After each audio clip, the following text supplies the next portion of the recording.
qodobka afraad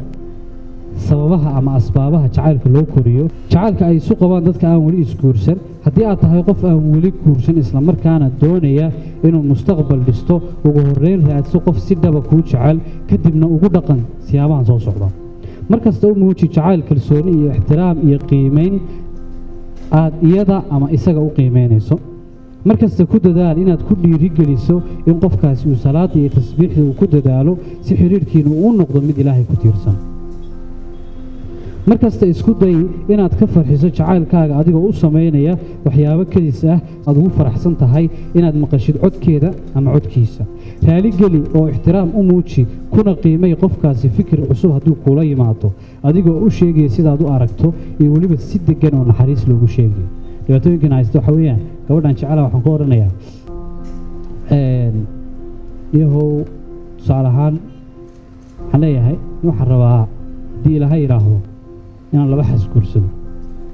nacalla labada xaas kaaga yeel ma annaga laba xaas noo keenaysa waxaa noola imanayo naga tago way igu qaylinaysaa marka anna waxba laga yaabaa kaftan baan ula jeeday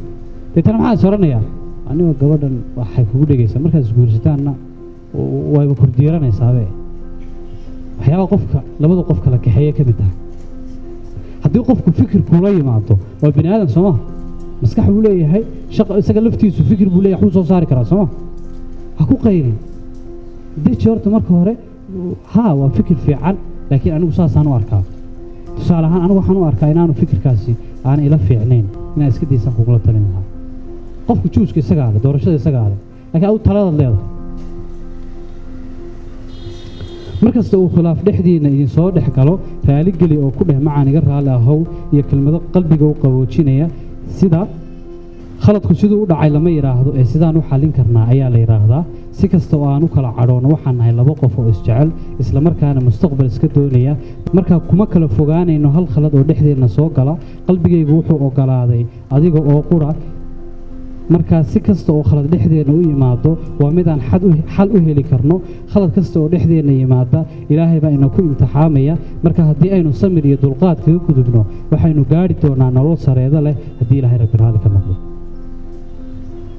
iska ilaali inaad mar kasta kulantaan maadaama aydan ahayn dad isqabo maxaa yeelay waxaad dhici karta inaad kala xiiso dhacdaan isku day isbuucii ama labadii isbuuc inaad hal mar ama laba mar kulantaan idinkoo isku soo xiisay iskana ilaali waxyaabaha aanay diintu raalli ka ahayn inaad samaysaan maxaa yeelay waxaa sababi kara inaad kala hadhaan oo jacaylkiinu uu rajo noqdo